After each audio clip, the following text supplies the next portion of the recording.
Hallo, heute bin ich in Istanbul und ich beginne heute meinen Zahnbehandlungsblog direkt aus Istanbul und ich erzähle meine Geschichte, die ist schwierig, kompliziert, für mich auch ziemlich tragisch. Sie dürfen das Ganze auch mitschauen, mitsehen, was es alles gemacht wird, wie wird es gemacht. Und bevor es zum Machen geht, möchte ich erzählen, wie es dazu kam, dass ich nach Istanbul kommen müsste und hier meine Zähne machen müsste. Ja, was möchte ich in Istanbul machen lassen? Es handelt sich in meinem Fall um Bisshebung mit 3 oder 5 Zahnimplantaten. Also ich suche und habe gesucht nach Keramikimplantaten, also Zirkonoxidimplantaten. Das hat auch gedauert. Es ist nicht einfach, dieses Material oder vor allem diese Ärzte zu finden, die mit diesem Material arbeiten, mit diesen Implantaten. Leider ist das noch nicht angekommen, ja, also noch nicht so verbreitet. Ja, also ich muss mir 3 oder 5 Implantate setzen lassen und je nachdem, je nach Behandlungsplan, ja, und dann alle Zähne überkronen. Obwohl die fehlenden Backenzähne im Oberkiefer sind, müssen auch beide Kiefer überkront werden. Warum? Weil Zirkon ein festes Material ist und wären nur die oberen Zähne aus Zirkon und die unteren quasi die natürlichen Zähne, dann hieße es, dass die unteren Zähne einfach ja, beschädigt werden und auch irgendwann dann überkront werden müssen. Ja, es gibt viel Arbeit. Es ist eine komplexe Arbeit. Es gab sogar leider heute eine, nennen wir das Absage von der Behandlung, weil der Fall kompliziert ist, viele Schritte braucht und nicht einfach so angefangen werden soll. Ich erzähle auch explizit in einem Video, falls das für euch interessant ist, meine Zuschauer, oder für Sie, meine liebe Zuschauerinnen und Zuschauer, schreiben Sie bitte, ob das interessant ist, was für Klinik, warum haben Sie mir auch abgesagt, wobei Sie die von mir gewünschten Implantate aus Keramik aussetzen wollten und dass Sie das setzen und sagen wir, es ging an sich alles gut und ich sollte zum Termin kommen heute Abend, heute am späten Nachmittag. Und dann haben sie mir gesagt, nein, das ist leider, der Fall ist zu kompliziert und ich kann nicht aus Ausland so oft fliegen und das mir hier machen lassen. Okay, bitte, ich warte auf Kommentare, weil nur so kann ich informative und interessante Videos machen. Nun, wie kam es zu diesem Zustand? Ja, wie kam es dazu, dass ich mit 43 Jahren diese Implantate brauche und komplette Überkronung von meinen Zähnen? Ja, vor mehr als 15 Jahren habe ich zum ersten Mal erfahren, dass ich eventuell knirsche, dass ich an Bruxismus leide. Es hat mich sehr überrascht. Ich konnte sogar das gar nicht so richtig annehmen und glauben, weil ich dachte, dass Bruxisten sind Personen, die einen also unglaublichen Stress erleben oder dann unglaublich geringe Stressbewältigungskompetenz haben. Ja?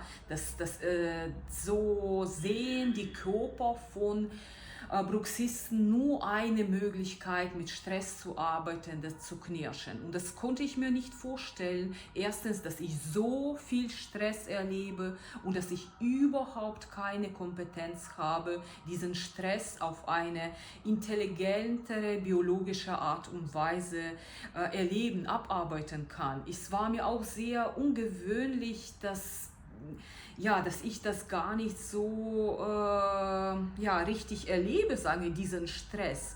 Naja, dann habe ich gedacht, vielleicht ist das etwas in meinem Unterbewusstsein. Vielleicht knirsche ich aus irgendwelchen Gründen, die mir noch nicht zugänglich sind.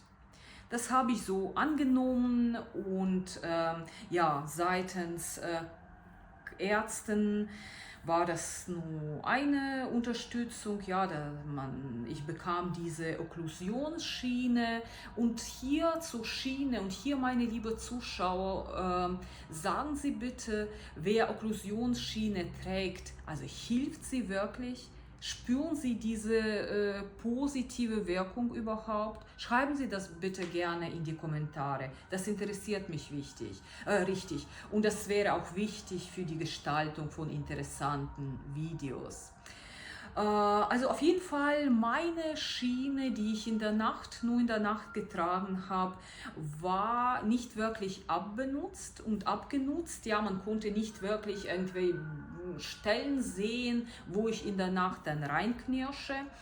Und was noch so war, ja, als Knirscherin hatte ich das, als Knirscherin oder als richtige Knirscherin, sollte ich doch nach der Benutzung dieser Schiene, nach der Nacht aufwachen und nichts merken. Aber mein Gesicht war schon jahrzehntelang irgendwie, ich bin aufgewacht und je älter ich war, desto präsenter war das, diese Verspannung im Gesicht, Verspannung im Nacken.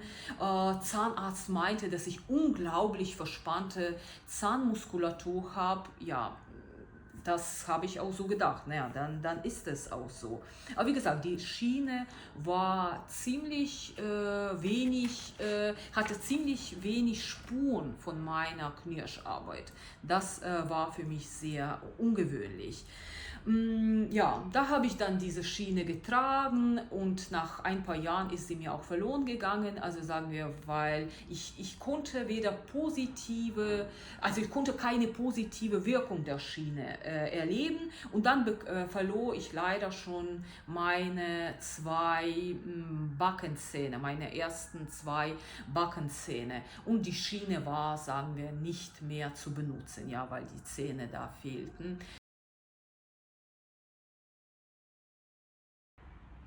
Nun, wie geht meine Geschichte weiter? Im November vorigen Jahres war ich bei einem guten Zahnarzt, bei einem Implantologen in Deutschland und nach seiner Untersuchung hat er gemeint, dass ich diese Schäden, die ich an meinen Zähnen habe, aufgrund von Säure habe. Er vermutete, dass ich an Reflux leide oder dass ich stillen Reflux habe. Was ist stiller Reflux? Der Reflux heißt, dass der Inhalt des Magens nach oben kommt, also es heißt, das beschädigt auch die Speiseröhre, weil es sehr säurehaltiges Gemisch ist und Menschen das mit oder ohne Sodbrennen erleben. Es ist unterschiedlich, also der stiller Reflux, denn der ist anders, also man merkt ihn auch gar nicht wirklich so, also es brennt an sich nicht wirklich, oder in meinem Fall, es hat nicht wirklich gebrannt. Also liebe Leute, liebe Zuschauer, der auch an stillem Reflux leidet oder der an Sodbrennen leidet, dann schreiben Sie bitte, wie Sie das in den Griff bekommen oder gar nicht bekommen, was Sie dagegen auch tun.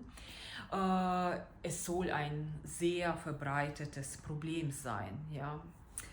Also der Zahnarzt hat diese Untersuchung gemacht, hat mir auch dann gezeigt und das war ziemlich klar für mich, ja klar, so wie für eine Patientin auch klar sein kann. Er zeigte mir die Zähne, die wirklich sehr glatt waren, sehr poliert. Es gab keine Spur von Zahnbelag an den Zähnen, die näher zum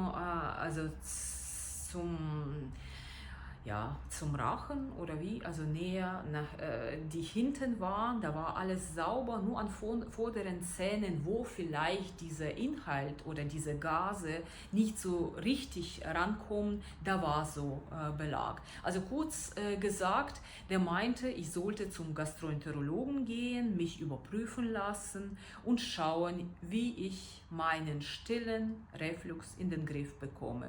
Auf jeden Fall weiß weiß ich dann seit November, dass es nicht nur Bruxismus gibt, den möglichen Bruxismus gibt.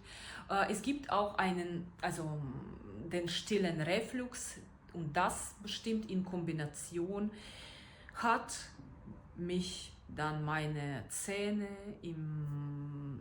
also meine Backenzähne mir vernichtet und meine Frontzähne einfach komplett verkürzt. Das waren quasi die Ursachen, die mich mit 34 zu diesem Zustand gebracht haben, dass ich nach Istanbul fliegen muss und hier Hilfe suchen muss.